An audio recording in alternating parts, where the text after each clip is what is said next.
Talking about damage control today.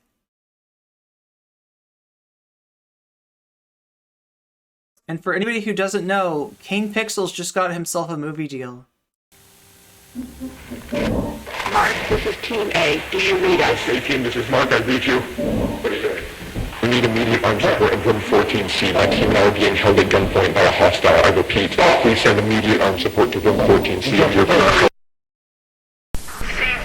For that panel, it should connect. Where's that?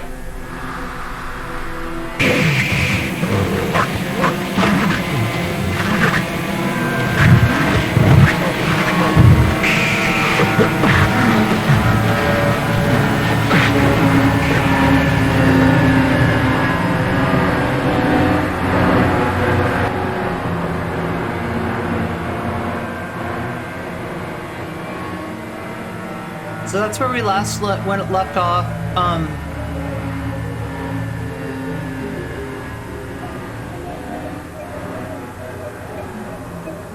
The Async employee that got separated from his group while in the Backrooms, right? And then was magically transported to 3 months in the future, although no time had passed for him. He was still out there. Right, despite the fact that he came back to the entrance, right? He was still out there in the back rooms, and we don't know why. But they bring a unit, like a group of people, like 3 people, 1 person with a camera, 1 person with a flashlight, and 1 person with a gun. They bring them out there, and they go explore, you know, like a darkened room in the back rooms. And they run into this guy, and he says, he knocks the gun guy down, grabs his gun, he's holding it on them, and he's like, I don't want any trouble, I just need to know, like, did they have a funeral for me, right? And the guy with the camera says, yes, they held a funeral. Like, everyone thought you were dead, and, you know, was really surprised to see him. But then the guy on the ground, the guy that had the gun, started radioing for help and said, there's a hostile here, we need backup immediately. So the guy that had picked up his shotgun just, you know, shot him. And that's where we're at right now, like this chaos of and the figure that you're seeing running through here is the man who just shot someone.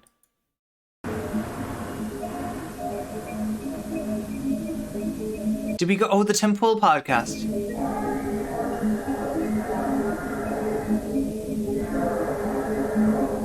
So there's the man. He's still armed. It looks like.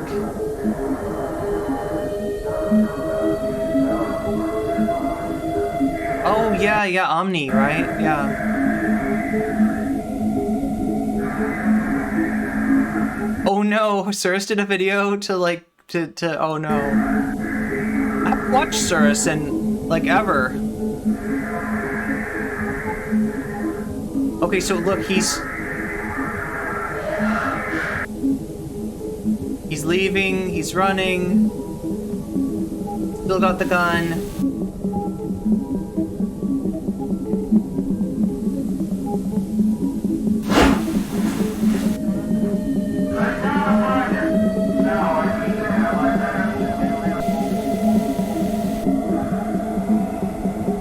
Now he doesn't have the gun.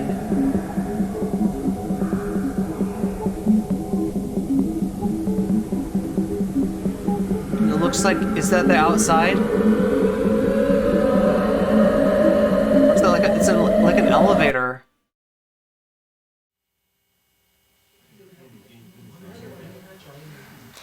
I'd like to thank you all once again for your patience on this.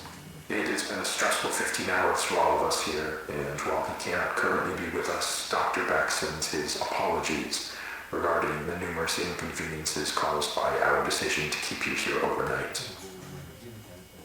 Now, it appears that the situation has reached a point of some stability. We're still looking into a few things, but I feel that we can now properly address what occurred without running into speculation. What happened last night should not have happened. Not here, not with us. What occurred was a gross misunderstanding that was the result of some severe information mismanagement. Even now, I believe most of you still have an incomplete idea of what took place last night. So before I fill you in, I need to address the fact that there has been information deliberately withheld from many of you on the project. Now, these choices were not made lightly and were done for only the best of reasons. However, I want to make it abundantly clear that following the events of last night, it has been proven to us that that method of conducting ourselves was not viable. So, I'm coming to you now to correct this mistake and begin delivering the authentic order of events as we understand them. On the morning of March 1st, a team of 4 researchers was sent into the complex to conduct a routine layout analysis. George Levy, Marvin Lee, Ronald McCarthy, and Peter Tench.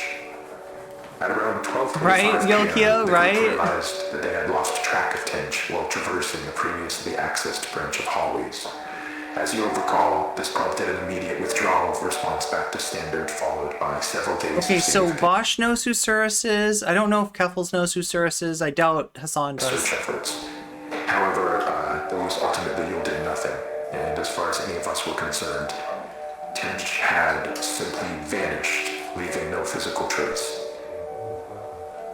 Now, for obvious reasons, that wasn't something that But we Tench could is the disclose to man that picked up the public. gun. So, roughly 2 weeks following his disappearance, our security team was forced to So do you understand that? He becomes separated from his team and he enters like a weird time warp zone. And he actually goes forward 3 months, right? Everybody else, like, so when he goes and turns around, nobody's there. And he's like wandering around the complex, like looking for the exit. He finally finds the exit, but the exit looks different because you remember how they built that whole structure?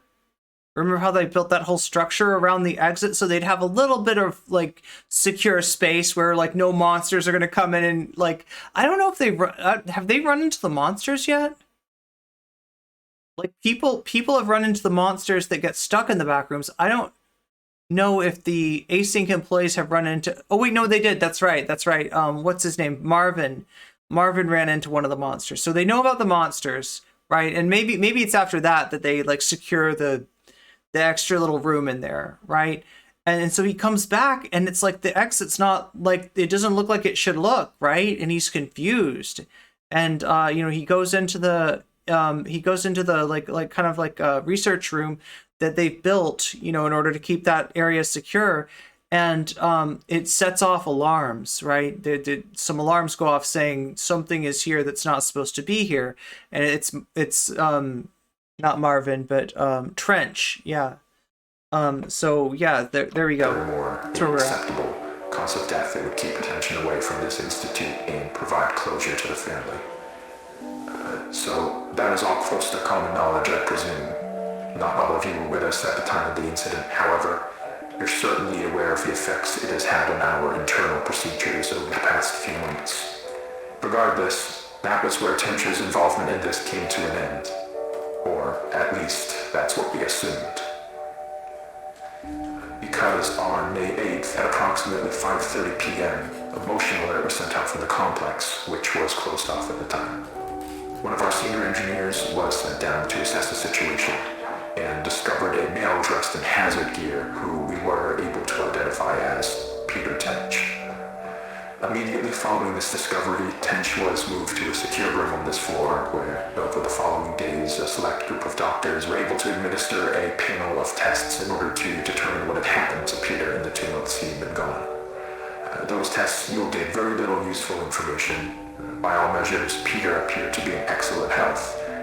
However, we were still provided one very useful tool in understanding how the situation unfolded from his perspective.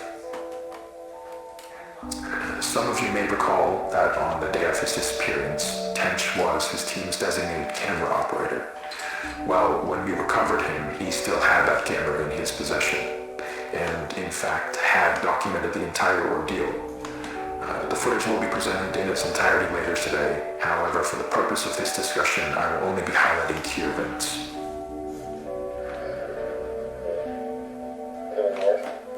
This is the hallway where Peter was last seen. They're not in view, but you can hear the others walking behind him. Now, as he approaches the bench on the right here, pay close attention to the audio. Guys, can you hear this?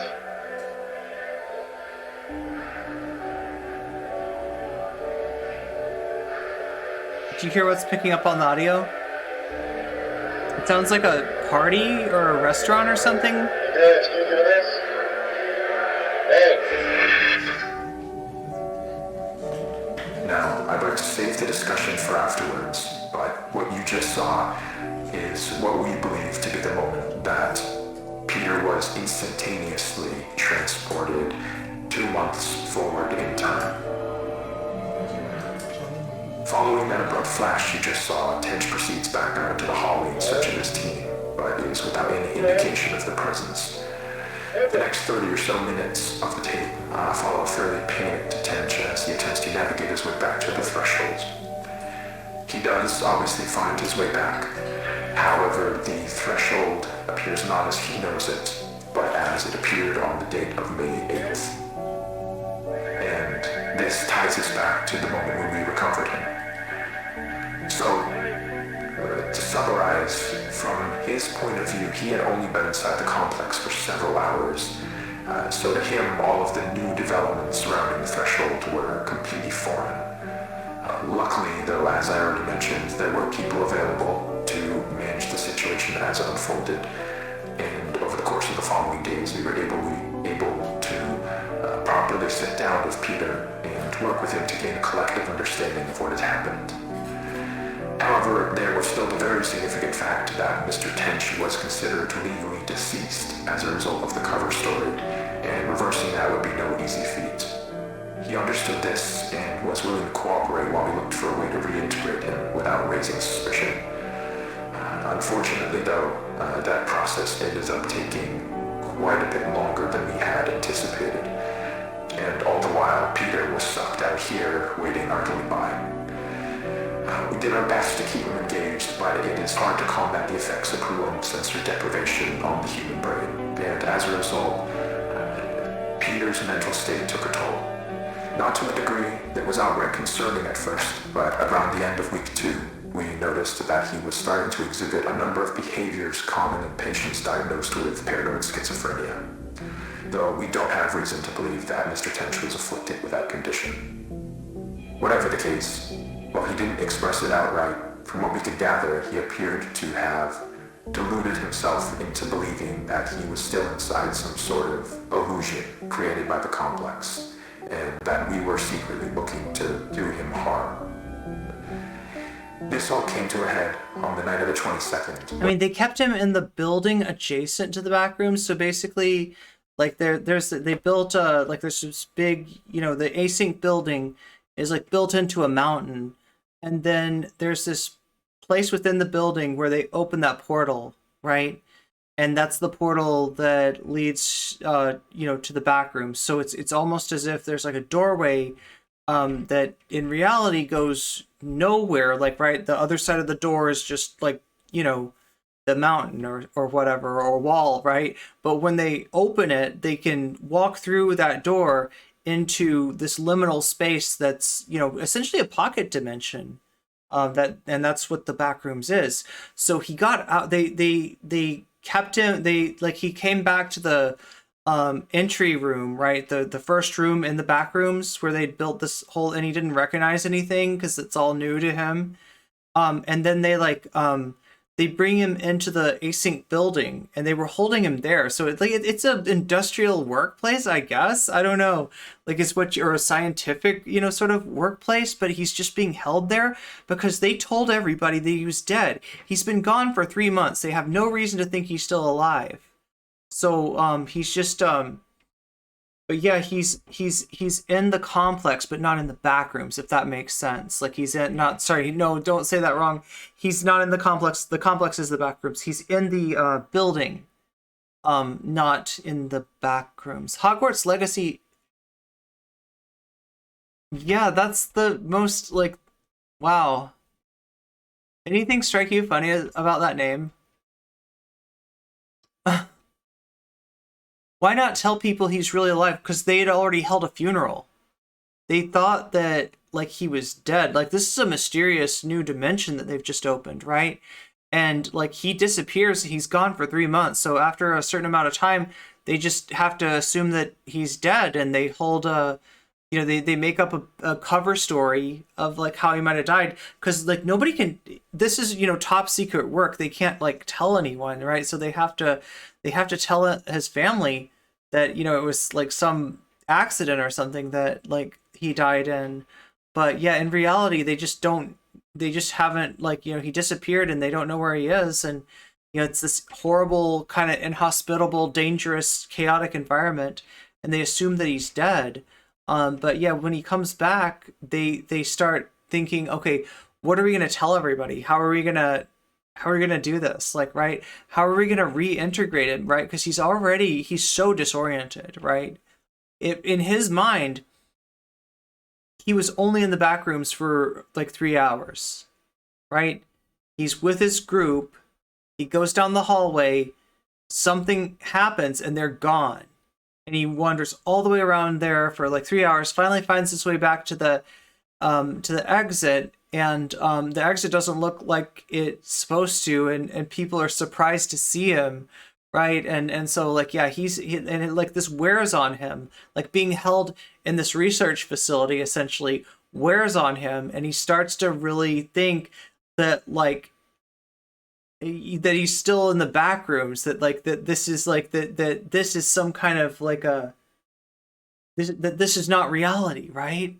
And so he wants to get back to reality. And where does he run? Well, they'll tell us. And while Tench was finally about to be transferred to a temporary above-ground residence, he broke away from us and, using stolen credentials, forced his way back into the complex where he would go undiscovered until just last night, when he ambushed and violently attacked Team B in room 14C, leaving Dr. Bloom in critical condition. We can presume that during the 2 or so days Tench spent in the complex. So he runs back into the back rooms, right? And that's where they encounter him, right? That's where they had a fire team go through there. Because remember, at this point, they'd already seen the monsters, right? They'd already run into the bacteria monster.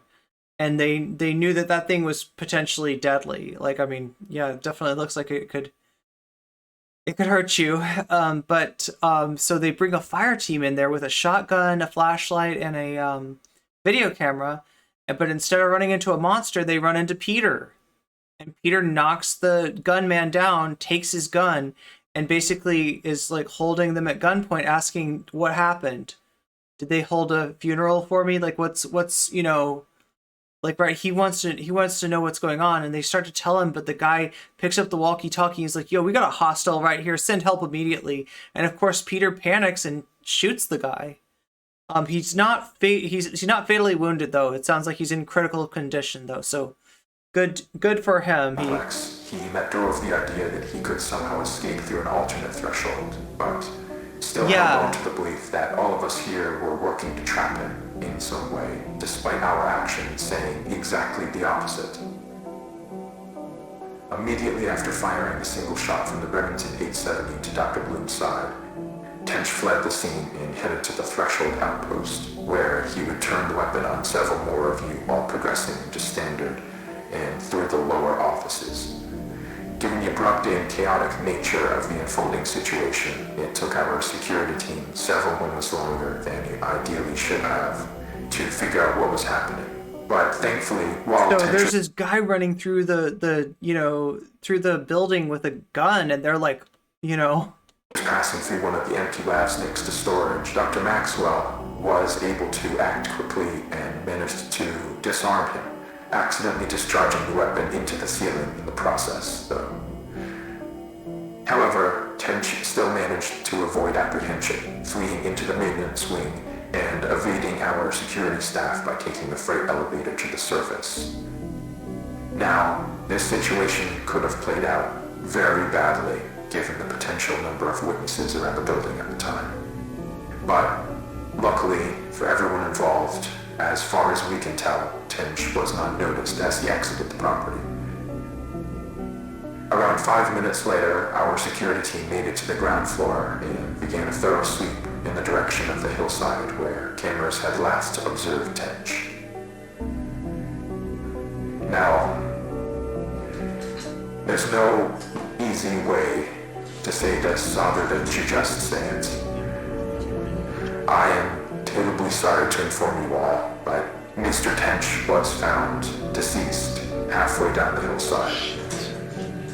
The result of an extreme blow to the head. It appears that while he was running through some brush, he failed to anticipate a sudden dip in the ground and tragically fell forward into a large rock. Given the circumstances, it was not something any of us could have anticipated or prevented. The tragedy of the... So now we know that Async is a little bit scummy. Like the fact that they didn't, you know, tell his family that he was found, the fact that they they're being like, I mean, like understandably, I guess on one hand, this is new technology. They want to use this place as like a living space, a storage space, like an industrial space, just like extra space within space, because that's what it is.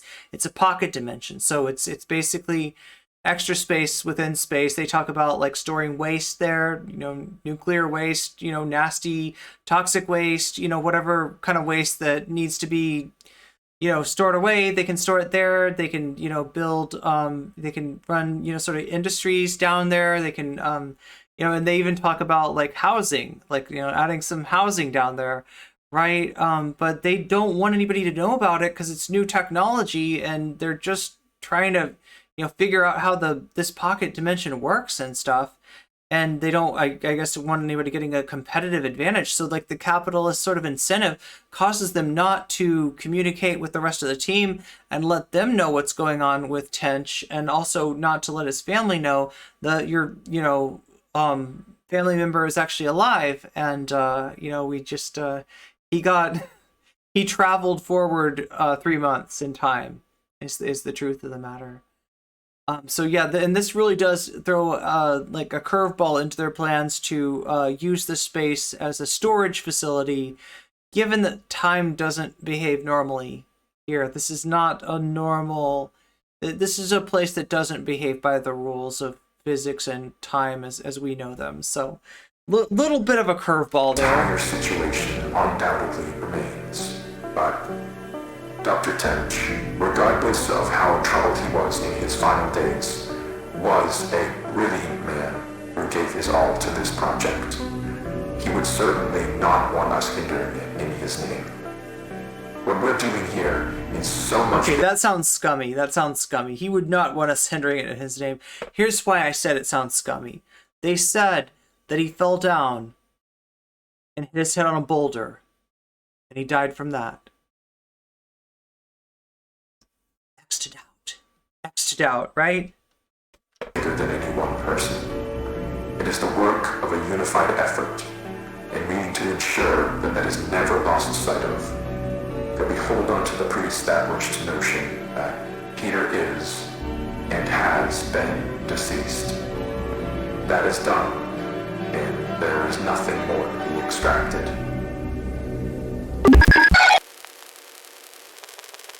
Something sounds a little off, yeah. Okay, so here we got.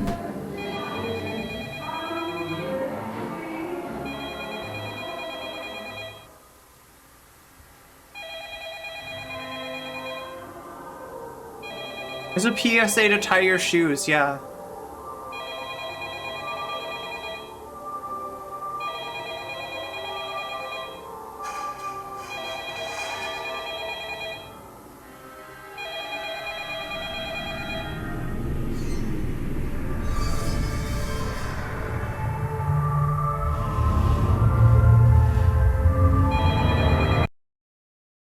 There it is. Okay, so, like, I mean, that might be, like, the end of the Backrooms for now. But my understanding is Let's take a little look. Let's take a little look here. Okay, we go to Kane Pixels channel. We go to the community page, right?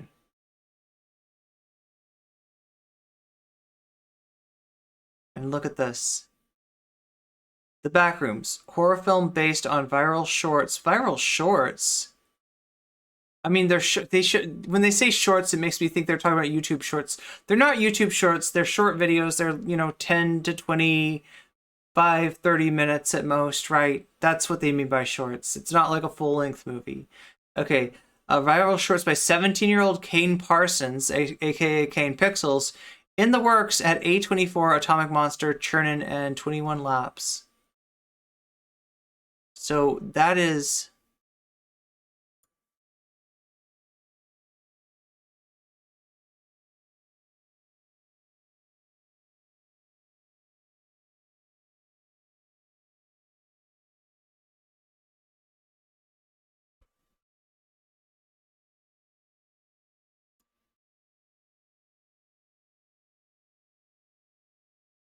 Here we go. Like right there. Like right there. Do we have any frames dropping? This is annoying. I'm gonna wait till the frames chill the fuck out.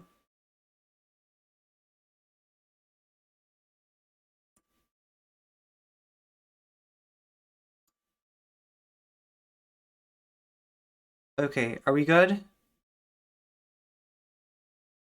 Yeah, he definitely earned it. Okay, so here we go. Over the last year, director and VFX artist Kane Parsons has shot his YouTube following into the stratosphere with the viral success of the mysterious short The Backrooms found footage.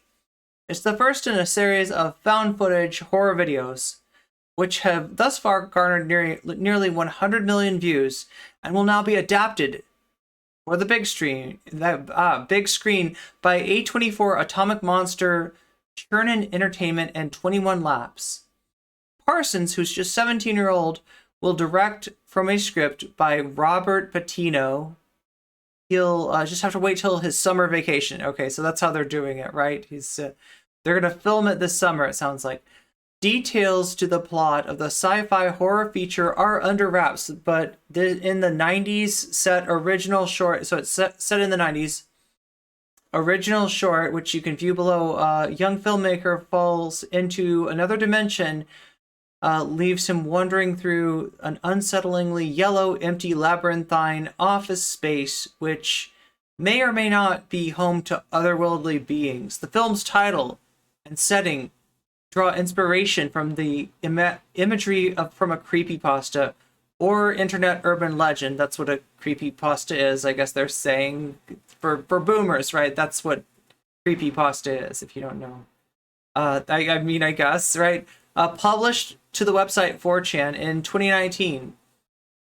Deadline hears that A24 was one of several suitors. That's the magazine, right? This is the publication. Chasing the Backrooms feature pitch through what their price point was at closing. Oh yeah, what their price point. So yeah, how much did they pay him? We don't know. Lucas Ford brought the Project 21 Laps with Chris White bringing Atomic Monster, Churnin Entertainment, and A24 will co-finance. Sean Levy, Dan Cohen, and Dan Levine will produce for 21 Laps, along with James Wan and Michael Clear for Atomic Monster and Patino. Aliana Blasthal will oversee. Okay, this is such industry speak, right? Parsons has thus far helmed 16 entries in the Backrooms YouTube series, with his most recent entry, The Backrooms Damage Control, having been uploaded just days ago. Little else is known about the NorCal-based filmmaker, though he's previously created a number of animated videos inspired by Attack on Titan. He launched his YouTube channel under the name Kane Pixels in 2015. Patino is a 2-time Emmy nominee, best known for blah blah blah blah blah blah boring. Writer under the deal with Netflix.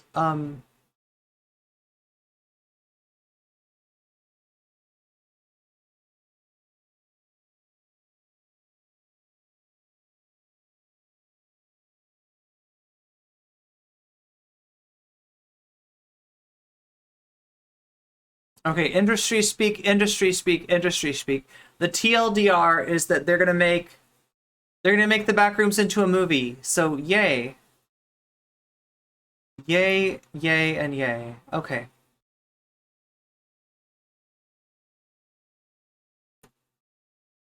So what do we got going on? I kind of wanted to watch this Lucy Hayes thing with y'all.